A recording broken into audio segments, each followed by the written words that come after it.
Hello, hello, hello, everybody. It is so good to be with you once again for another episode of the College Buzz. Like I usually say, whether you're in the library, whether you're in your dorm room lounging out, whether you're walking through HEB aisle, because it's the weekend or the middle of the week, whichever time you're watching this, I'm just so glad to come to you once again with another exciting episode. The previous episodes, we've been talking about first generation students and their experience and their journey to hopefully inspire other aspiring first generation college students to know that they too can break barriers. But today we're going to another level because we're talking about graduate school. So for those of you in your undergrad thinking, should I go for graduate school? Should I work? What does that journey look like? We're going to dive deep into that today. And I have a special guest in the studio whom I've had the pleasure of being in class with and seeing them, journey through this graduate school journey as well. And I'm just so excited to introduce them to you. Amory Drury, welcome to the show. Thank you, Raphael. I am so excited.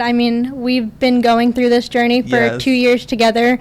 Just a little bit of backstory. We started in the same cohort at Baylor. Yes. Although you are doing MIJ and I'm doing MA, we still had to take some of those core classes together, specifically with Dr. Marlene Neal. So I am very, very excited, and thank you for allowing me to come and speak about my experiences. Yes, absolutely. And those classes have definitely been fun, and I'm definitely going to miss those classes, especially the baked goods that Dr. Neal would bring for us during class. So what inspired you to pursue graduate school? Of course. So when I was during undergrad and kind of finishing up and thinking about what's next for me, am I going to go into the workforce and try to find a job? I had just wrapped up my internship for my undergraduate degree as a community reporter for a local newspaper. So I was thinking, should I go into the news sector or maybe be a journalist at a local newspaper somewhere in a small town where the work I would be doing would be meaningful? Right. Or should I pursue another degree? So actually, funny story, I started applying to graduate school at the beginning of my spring semester. So I graduated in May and started around Christmas time because I knew I would have a little bit of time to really analyze and go through what was required. What does the program look like? Where is this program? Right. And of course, how much cost, and do all the analysis that I could possibly do just to make sure I'm applying to the programs that best fit me. That's good. And then once I narrowed down my list and got my acceptance letters, that was kind of towards March through May of my last semester. So what inspired me? I would just say I enjoyed my undergraduate degree. I really wanted to pursue more research in an area that I was interested in. Mm-hmm. And then I figured, work's always going to be there, whether it's tomorrow or in 2 or 3 more years down the road. So why not continue my education while I'm young and have the flexibility to move and go to a school that's maybe not local. So those were my main reasons, and then we can dive a little bit more into what programs I got into and why I picked which one, and obviously why I chose Baylor at the end of it all. Yes. A little bit down the road. Yes, actually, that's my next question for you. So how did that choosing for the that specific program, how did that come to you? Why did you choose it? And why Baylor? That's always the mystery questions for Baylor students. Why Baylor? Yes. So, funny story, which actually made it come full circle. I applied to Baylor during my undergraduate degree when I was a senior in high school. Right. I sadly got rejected. No. I know. So, when I saw that Baylor had a master's program, I was very hesitant to even apply because I figured I was in National Honor Society in high school. I had 500 community service hours. I was a part of XYZ organization. How could they have not accepted me then? So in the back of my mind, I just kind of thought about it for a few weeks after seeing that they had a journalism master's and thought to myself, should I just take the shot? what's one more rejection gonna do? Mm-hmm. The positive side is that they could accept me, and then I could possibly analyze if I want to go there. So Baylor was the last application I completed. Wow. On the last day it was open. Wow. Yes, I submitted everything, I think, at noon or 1 p.m., and it closed that day or the next morning. Right. I remember it was a very close cutoff. I don't remember the exact terminology or time frame, but I just prayed on it, and I spoke to my family, I spoke to my friends and my peers and mentors, and they told me you have to do something more. Mm-hmm. And what better institution than Baylor to strive for academic excellence? Yes. So I applied, then anxiously waited a few weeks and got that email in my inbox. And to this day, I remember opening it, and it said in the title of the email, the subject said, please view the portal link below for your offer to see if you got accepted. It was something along those lines. And I told my mom, I called her and I said, every other program I've applied to, in their email, they said, congratulations, you've been accepted, or welcome to the name of the school. Baylor did not say that. So those 2 minutes between logging onto my computer and waiting for the application to load was the longest 2 minutes of my life. And my mom was on the phone. It was just pure silence. And so I'm waiting, and it's refreshing. That's another thing, is you're watching that little dial go and go and go, and I'm thinking, there's a rejection letter. It's just populating. And I opened it, and it finally loaded, and the confetti. Yes, I remember the confetti, yes. Yes, so that was one thing that was unique. Like I said, all the other programs just kind of said, congratulations, you're accepted, and then they attached the acceptance letter. Baylor had the confetti, and I remember it vividly. Yes. My mom's on the phone, kind of right here next to my computer, sitting on a little table that I had to hold it. And my face just goes into pure shock. And she's like, Emery, what happened? Is it good or is it bad? And I said, no, Mom, it's good. I got in. And then she was just celebrating. And I still remember it to this day. I remember the confetti. I remember the 2 to 3 minutes wait that felt like forever. But, I mean, why Baylor? I just told myself, if I want to have a good chance at participating in research and also getting a degree from a reputable university, I had to choose Baylor. There was no doubt in my mind. And so I'd actually only been to Baylor once before, and it was just passing on I-35. I'd never been to the Baylor campus, so I set up a meeting with Dr. T. Fertiller in the journalism department to meet with him and also just go and explore Baylor with my parents during spring break of my senior year. So that day, I remember I went into the conference room right across from the journalism department's office, which ironically is the same conference room I defended my thesis in. So that was a full circle moment for me. I remember Dr. Neal came in and she asked me, how are you doing? And I said, well, I'm nervous. I think if I wouldn't be nervous, there'd be something wrong. And then I told her, you weren't here because you were out for a conference that week, but this is the exact room and the exact seat I sat in 2 years ago and spoke with Dr. T. Fertiller, and then walked out of that office, and my parents and I were walking downstairs, and we walked out of Cass Law, and they told me, so we're going to TCU tomorrow, right? And I looked at them and they said, why do you have that look on your face? And I said, no, Baylor's home. This is where I'm going. And my dad just looked at me and he says, you're not even going to go see? You don't even want to know what they have to say, what they're going to offer? And I said, no, I don't. I'm set. I don't need to go anywhere. This is perfect. This is where I want to be. And I knew in my heart, and I knew that the 2 years here would bring endless opportunities, and that the staff behind the program were there with good intention. And then, like I said, I didn't even know Dr. Neal. And now that I know her, I don't think I'd be where I am without her. So. Shout out to Dr. Neal. Yes. Shout out. And that's so awesome. The part where you said in undergrad you got rejected, and, wanting to pursue a master's degree, there was a bit of hesitancy, but you still was positive and was like, the worst they can do is say no again, But the positive is that I'm going to get in. And there are many people who may be faced with that obstacle of that rejection and don't know how to get over that. What advice would you give them to overcome that rejection? Of course. Not only when speaking in terms of graduate Right. school or where should you go for undergrad even, or even just life Right. decisions. Yes. I was recently told by a mentor of mine through the Planck Center that Right. rejection is God's protection. Yes. And it's not meant to be. Right. So I now keep that in the back of my mind, and even just before having her as a mentor, Right. personally, I just always thought if it isn't in God's path, Right. I will be set to a different, I guess, outlook or a Yes. different way, and it just wasn't in the plan. Right. Because you have to remember everything's written for us, we're Yes. just living through it. Right. So, in my mind, I always kept that in the back of my mind through everything, whether it was rejection of a story in undergrad that I pitched to our student media team, whether it was this idea or that idea Right. that got shot down.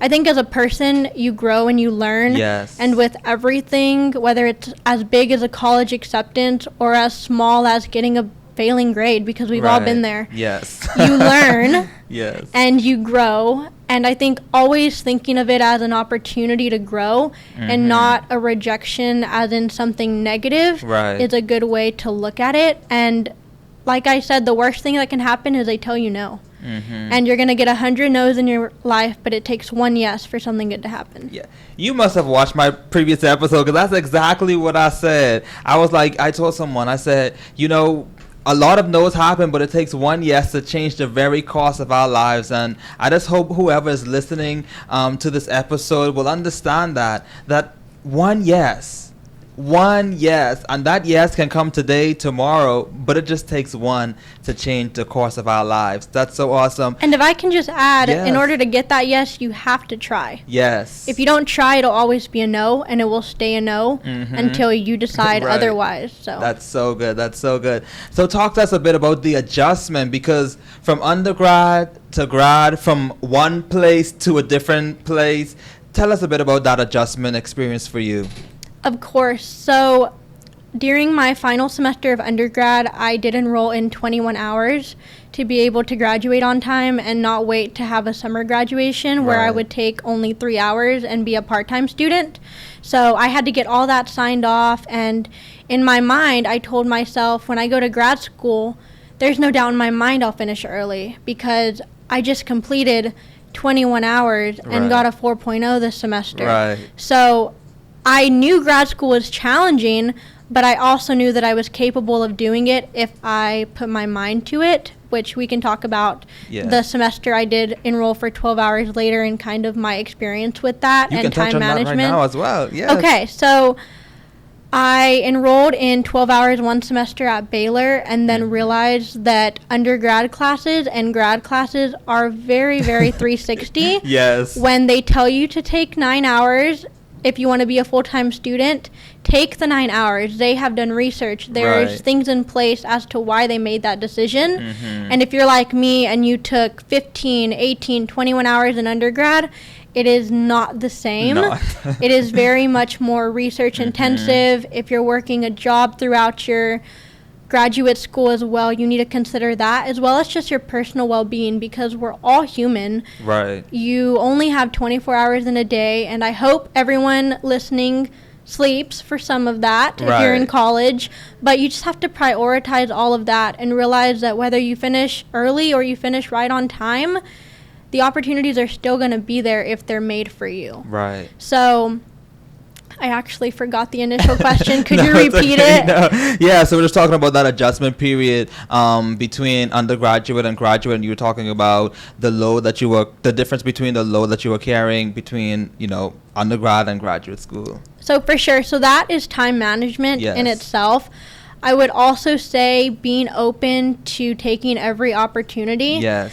I remember our first day in graduate school, we took that photo with the current cohort from before us back against the journalism sign in the journalism building.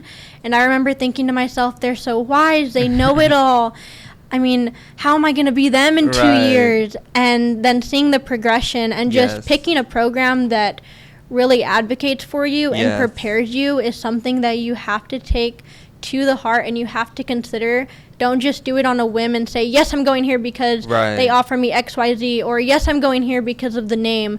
Really understand, and if you can, connect with people on LinkedIn who are in the program, or people that you know personally that might be going there, and just reach out to them and ask them, how have you gotten through this program and what have been the positives as well as the negatives, because there's always going to be negatives in everything, and you have to be able to take those with a grain of salt and analyze them, which more positives outweigh negatives for these programs.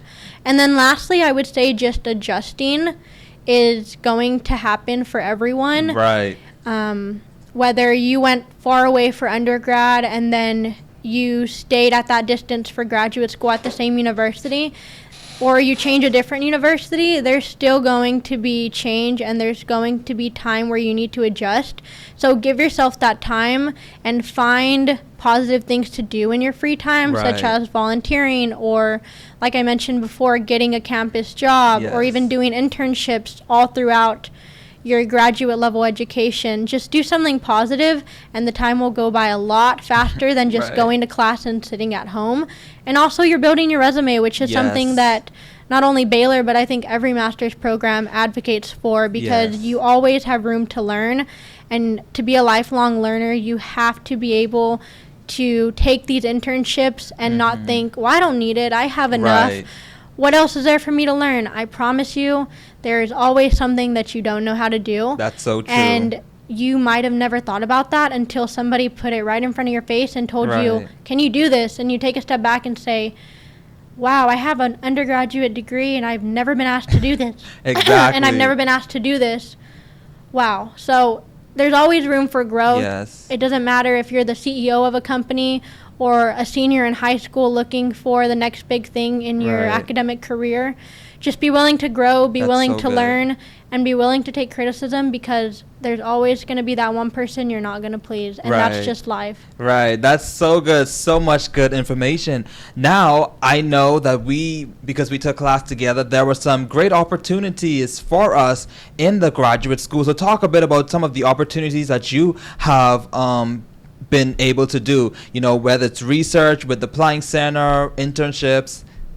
First of all, I want to talk about our spring research methods class, where Dr. Neal had us work on a semester-long paper that we submitted to the AEJMC conference, and then later revise that paper and submit it to Corporate Communications, an international journal, which Raphael was right there alongside me, along with our fellow cohort members and one undergraduate student, as well as Dr. Neal serving as the chair of the project.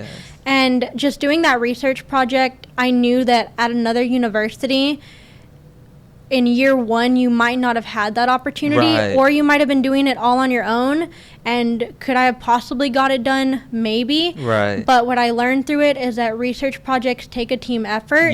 And we had that class, I think, 2 to 3 times a week, if I'm not mistaken. About 2 times, So working on it for at least an hour and a half, twice a week, every week. I don't know if on my own time I'd be able to do that as well as do classes. So it was good that Dr. Neal implemented the research into the core of the class, as well as, of course, learning other things that were necessary to get that research method component checked off.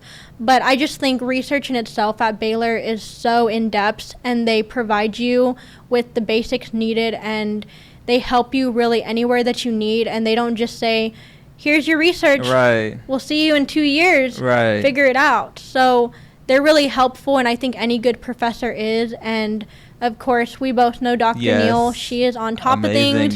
She's amazing. She helps you with anything under the sun. Whether it's related to her class or not, she really does serve as, I think, one of the best graduate program advisors out there. Absolutely. So I would say research is one thing that is very evident in graduate school. Take the opportunity, do it. If you can, try to find a team or a co-author or a faculty that's willing to work with you. I don't recommend doing it yourself, especially if it's your first time. Exactly. I just want to say, especially if it's the first time. Which is where we were. We had never done a research project at Baylor before that class. I would also say, like I mentioned before, do internships and take classes that potentially have that as a requirement. Yes. So right now I am in an undergraduate class getting graduate level credit. Right. But the reason Dr. Neal suggested that I enrolled in that course is so that I could get internship experience at the graduate level. Yes. And hand in hand get course credit along the way as well. Yes. So it's kind of killing two birds with one stone. Yes. So I'm glad that she recommended that. And just for clarification, I am the public relations intern at McLennan Community College. Woo! Yes. Which serves mostly all of McLennan County as well as some students from outside of the county that are commuters. Right. But we do serve Waco and all surrounding cities. And just to speak a little bit about that job, I've learned so much. Yes. I wrote a press release. Nice. I just completed a feature story on a set of triplets on campus. Nice. And just, of course, doing social media. Right. I've learned a lot about analytics and behind the scenes. Right. And not just, okay, you make a post, you post it. Right. Cool. I mean, Right. there's so much more to that. Exactly. And I had never thought about it that in depth because in my undergrad, I was always just in charge of posting and then seeing if our follower count went up. There was Right. nothing else behind that. And I think internships at the graduate level give you that insight and really prepare Exactly. you. And that just goes hand in hand with what I mentioned before, that you are a lifelong learner. Yes. And you will always learn something. Yes, that's so good. Talk a bit too, because not only do we get research opportunities at Baylor, we get opportunities to be a part of professional organizations and to get that professional development. And one of them that you're a part of, and you're the inaugural cohort. And tell us a bit about that. Yes, so I am a part of the inaugural cohort for the Planck Center of Public Relations Emerge group. So what that consisted of is last semester, Dr. Neal provided this opportunity to me to apply for this travel scholarship to go to Chicago, Illinois in November. Chicago. For their yearly gala, to honor Betsy Planck, which is the founder of the Planck Center of Public Relations. Shout out. Yes. So I applied. I had to do an application, get a recommendation letter, as well as submit a 3-minute personal video explaining what I do, why I should be chosen, and how this will impact my outlook on public relations in the future. And so I believe I was one of about 20 students chosen from all over the nation. Yes. So I am very happy to be representing Baylor doing that. Yes. And every month, so now we're the official cohort. Right. So starting in January, it's I will be a lifelong Right, learner. yeah. Sorry, it is a year-long program. Yes. So every month we have a different module, and just recently we went over business acumen for our module for this past month, and then at the end of every month we meet as a group of all of the Emerge cohort, as well as those who serve as advisors of the group.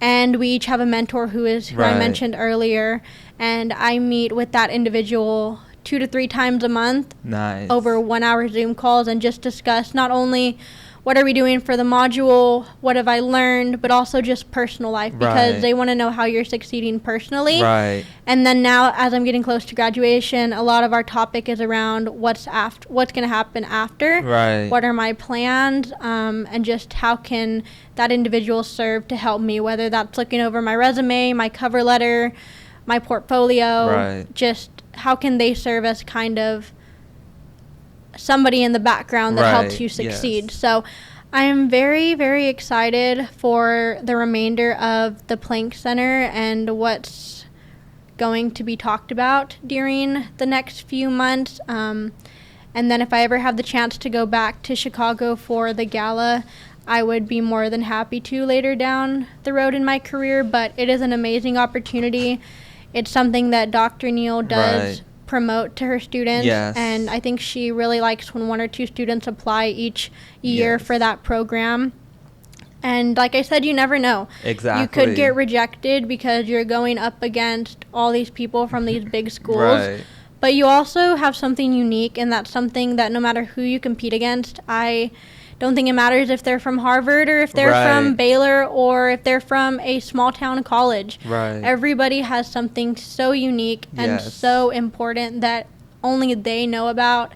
And if you're a lifelong learner, you can become a subject matter expert on that. Yes. And that's something that is valuable today. Exactly. Because everyone knows a little bit about everything. But when you can prove that you're a subject matter expert on something, especially in the field of journalism and public relations, that will set you apart, and you will just be higher on a pedestal than those you're competing against for a job or a promotion or even recognition like the Planck Center. That's so good. And, we're just so grateful to have professors like Dr. Neal, because she always gives us these opportunities in our emails. Our emails always ding with notifications. We're, excited because we know that whether it's a internship opportunity, a job opportunity, a professional development opportunity, she is looking out for us. And, I don't know if I would have had these opportunities either if I wasn't going to be a part of a graduate program wherever it was going to be, but specifically at Baylor. So tell us, looking back now at young Emery, undergraduate, what is something that you would tell what is something you wish you had known that back then that you know now? I just butchered that question up so bad. You're okay. Something I would have hoped I knew back then that I know now. I would say that I'm capable of more things than I think I am. Yes. And I think that goes to everyone. Don't be afraid of rejection. That's something that in undergrad I wanted to be so perfect about. I wanted a 4.0. I wanted A's on every exam. I wanted all the recognition that came with that. And you're so much more than a grade. Yes. And I know for students that is so hard when you put in countless hours doing research or studying and then you get the grade that you did not want. I would say just take it, like I mentioned before, with a grain of salt and learn from it. Grades are grades. And my fiance just actually told me this. He said your transcript only matters for your first job. After that, they know you have a degree. Yes. They know you're qualified. You've obviously worked somewhere in the past, so it's just about looking for the next big thing or moving up in the company you're in. Yes. So every employer that you ever work for is not going to say, oh man, he had 1C on his transcript. We can't accept him. They're not going to say that. They're humans just like everyone else. College is not easy. It is far from that. So take every negative with a grain of salt. Just let everything pass. If you get a bad grade, move on from it, because mental health is something that is big nowadays. And if you let it get to you, I promise you it will. So just move on from it. Try and do better the next time. And there's always room for improvement, even if you're a 4.0 student. When you go to the next level of education, there's always something you're going to learn. So for our listening audience, who is thinking about going to graduate school, what are some final words that you have for them today? Final words, I would say make sure to do your research, because the program that you choose, you will be spending 2, maybe 3, or maybe 1 year at, and that will lead you into your next session of life. So make sure you choose somewhere that has good research opportunities, professors that have credentials or areas that you're interested in possibly researching, as well as just a reputable program. So Baylor is an R1 institution. If you would like to do research, I could not recommend a better place to do it. As well as it is in Texas, and I am a 6th generation Texan. Woo! So I will always, always, always advocate for schools in Texas. But even if Baylor doesn't fit the mold of what you're looking for, there's Texas A&M, there's Texas Christian University, there's Texas Tech, that all have great programs that I'm sure have subject matter experts on specific subjects that Baylor might not offer degrees in because they are a private institution. So weigh your options, speak to people who have been there and been in the shoes that you want to fill. So Raphael and myself would be more than happy to speak with any of you guys on LinkedIn regarding any of your questions. And then just final words, put your whole heart into grad school. It will go by so quickly. So true. I remember our first day and I thought 2 years is going to be so long. and it's really not. They give you so many opportunities. You get to do so many things and be a part of PRSSA Yes. or complete internships or even work full-time jobs if you choose. So take every opportunity they give you and Yes. run with it and learn from it, and just in closing, be a lifelong learner. Yes. And always reach back and help the next people out as well. That's so good. If you're in our shoes and in 2 years somebody reaches out to you for advice, please give it, because Yes. at one point you were there Yes. and you needed advice. And students really do look up to older students. So I remember looking up to Victoria Brewster, who was in the cohort before us in the journalism program. So somebody is going to look up to you whether you know their name or not. Right. You could be somebody that they see on LinkedIn and it was just a mutual connection and they see all of your achievements. Yes. So in their eyes, you're someone who knows what they're doing and has all these achievements, and they might be scared to reach out to you. But if they do, give them advice, give them the time of day, and it never hurts to speak with someone for Yes. 5 to 10 minutes and just answer their questions. Exactly. So good. Well, audience, it has been such an incredible conversation with my guest today, Emery, and I'm just so glad that you guys have tuned in today. To all of our aspiring graduate students, I hope that you took some good notes in this episode, because a lot of gems, a lot of keys and nuggets have been dropped in this session. And you may be, a high school student, and graduate school seems so far ahead. Let me tell you, it's never too early to start planning your future now. So thank you guys for tuning in to today's episode, and be sure to share this episode with someone. Share all of the other episodes on YouTube at KWTX Channel 10, and make sure that everyone knows about the College Buzz, because we're definitely here to drop insights and to share inspiring stories for all of the college and aspiring college students. So until next time, see you guys.